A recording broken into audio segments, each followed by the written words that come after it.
முதுகுளத்தூர் அருகே இடத்தகராறு காரணமாக வீட்டில் தனியாக இருந்த ராணுவ வீரரின் தாய் மற்றும் மனைவியை தாக்கிய 6 பேர் கொண்ட கும்பல் தாக்குதல் நடத்தியவர்கள் மீது உடனடியாக நடவடிக்கை எடுக்க குடும்பத்தினருக்கு பாதுகாப்பு அளிக்க வேண்டும் என்றும் மாவட்ட காவல் கண்காணிப்பாளருக்கு வீடியோ மூலம் ராணுவ வீரர் கோரிக்கை விடுத்துள்ளார்.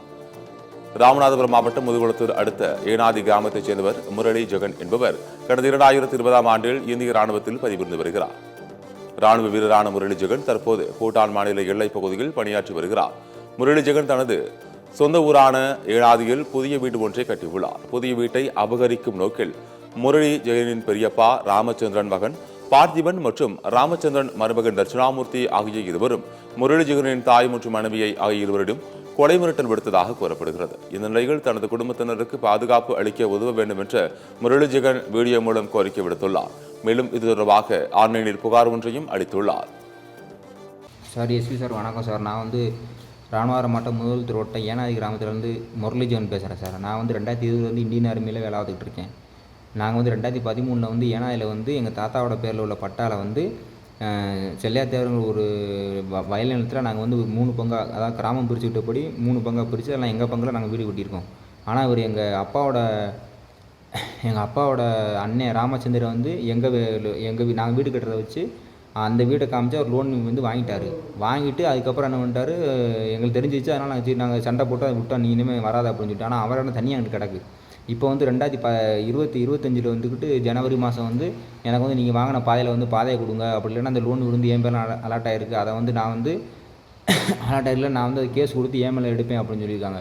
அதுக்கு நான் ஜனவரி மாதமே எஸ்பிக்கு ஒரு கம்ப்ளைண்ட் கொடுத்துருக்கேன், கலெக்டருக்கு கம்ப்ளைண்ட் கொடுத்துருக்கேன், இப்போ ஒரு போலீஸ் ஸ்டேஷன் கம்ப்ளைண்ட் கொடுத்துருக்கேன். இதில் எந்த வித ஆக்ஷனும் எடுக்கலை. ஏன்னா இதுக்கு முக்கிய காரணம் அவங்க மக கோமாதா ஃபிங்கர் பிரிண்ட் டெஸ்ட்டே இங்கே தான் வேலை பார்க்குறாங்க சிவகங்கையில். அப்போ அவங்க அடுத்தனால போலீஸ் வேலை எடுக்க மாட்டேங்கிறாங்க. பிடிஓ ஆஃபீஸ் எப்படின்னா அவங்க மக ஆரையாக இருக்குது, அதனால் அங்கே எடுக்க மாட்டேங்கிறாங்க. அப்போ நாங்கள் என்ன ஆசை பண்ணுறது? அப்போ நான் இங்கே இப்போ பூட்டானில் இருக்கேன். பூட்டான் நான் ஜனவரி மாதம் ஊருக்கு இன்னும் இங்கே 5 மாதமாக இங்கே தான் இருக்கேன். நான் ஜூன் மாதம் ஜூலை மாதம் இப்போ வேறு போய்கிட்டு இருக்கு. நாங்கள் எப்படி தான் வரப்போகிறது எங்களுக்கும் தெரியல. அப்போ இன்றைக்கி எப்படின்னா அவங்க போய் எப்படின்னா வீட்டு ரசீது மாற்றுறதுக்காண்டி, அதாவது வீடு கட்டின எங்களுக்கு விபி பில்லு, வீட்டு ரசீது கட்டின பில்லு எல்லாமே எங்கள்கிட்ட கரெக்டாக இருக்குது. நான் அந்த ப்ரூஃபை கூட நான் எஸ்பி ஆஃபீஸ் கூட அனுப்பியிருக்கேன். அதை கூட நீங்கள் பார்த்துக்கலாம். வீட்டோட ஃபோட்டோலேருந்து எல்லாமே ப்ரூஃபோட அனுப்பியிருக்கேன். ஆனால் இப்போ எப்படின்னா இன்றைக்கி அவங்க வீட்டு ரசீது மாதிரி கல்லாடி போயிருங்க. அப்போ எங்களுக்கு விஷயம் தெரிஞ்சு எங்கள் அம்மாவும் என்னோடய ஒய்ஃபும் போய் ஏன் மாற்றுறீங்க அப்படின்னு சொல்லி பிடிஓட்ட கேட்கும்போது அவங்க மருமையை தட்சிணாமூர்த்தின்னு ஒருத்தன் எங்கள் அம்மா அடிக்க வந்திருக்கான். அடிக்க வரவும் அதோட எங்கள் அம்மா உடனே போய் கல்லாடி போலீஸ் ஸ்டேஷனில் கம்ப்ளைண்ட் கொடுத்துருக்காங்க. நான் எந்த விட ஆக்ஷன் எடுக்கலை.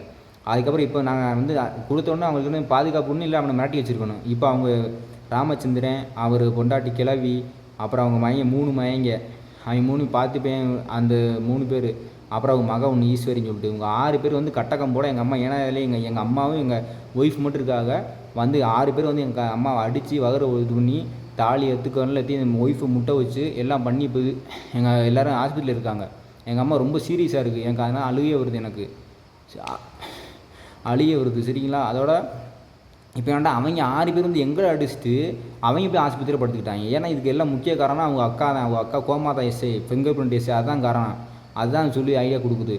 அப்போ நீங்கள் தான் இதை நீங்கள் கம்ப்ளைண்ட் எடுக்க சார். அவங்க 6 பேர் எங்களை தான் அடிச்சிருக்காங்க. ஊரில் வேணா கேட்டுங்க, எப்படின்னா கேட்டுங்க. நீங்கள் ஊரில் விசாரிச்சுங்க யார் அடித்தா என்ன அடித்தாங்க, சாட்சி எல்லாமே இருக்காங்க. அப்போ நாங்கள் எங்கள் வீட்டில் இருக்கும்போது அவங்க 6 பேர் கம்பெடுத்து எங்கள் அம்மாவை 7 பேர் மிச்சம் பேர் 2 பேர் எங்கள் அம்மாவையும் என் ஒய்ஃபையும் 6 பேர் அடிச்சிருக்காங்க சார். இது யார் சார் கேட்பா? நீங்கள் இப்போ நீங்கள் கேட்டு கொடுக்கணும், இல்லைன்னா அவ்வளோதான். நான் என்ன பண்ணணும்னு எனக்கு தெரியாது சார்.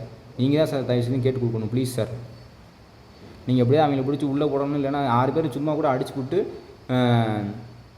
அடிச்சு விட்டு இதில் ஹாஸ்பிட்டலில் படுத்திருக்காங்க சும்மா. எங்கள் அம்மாவும் எங்கள் ஒய்ஃபும் எப்படி சார் அடிக்க முடியும் 6 பேர்த்த? நீங்கள் சொல்லுங்கள் பார்ப்போம். என்ன சார் இப்படி அநியாயம் பண்ணிக்கிட்டு இருக்காங்க? நீங்கள் தான் சார் அப்படியே கேட்டு கொடுக்கணும் சார். நான் இதுக்கான ப்ரூஃப், எங்கள் வீட்டுக்கான ப்ரூஃப் எல்லாமே ஆல்ரெடி கொடுத்துருக்கேன். நான் இப்போ கூட உங்கள்கிட்ட அனுப்புகிறேன். எங்கள் அம்மாவோட வீடியோ நான் இப்போ அனுப்புகிறேன். நீங்கள் பார்த்துட்டு நீங்கள் தான் சார் நல்ல. நானும் எங்கள் ஆஃபீஸில் விட்டு எல்லாம் பேசியிருக்கேன். ஆனால் எஸ்ஏ தான் பேசினார், எந்த ரெஸ்பான்ஸும் இல்லை.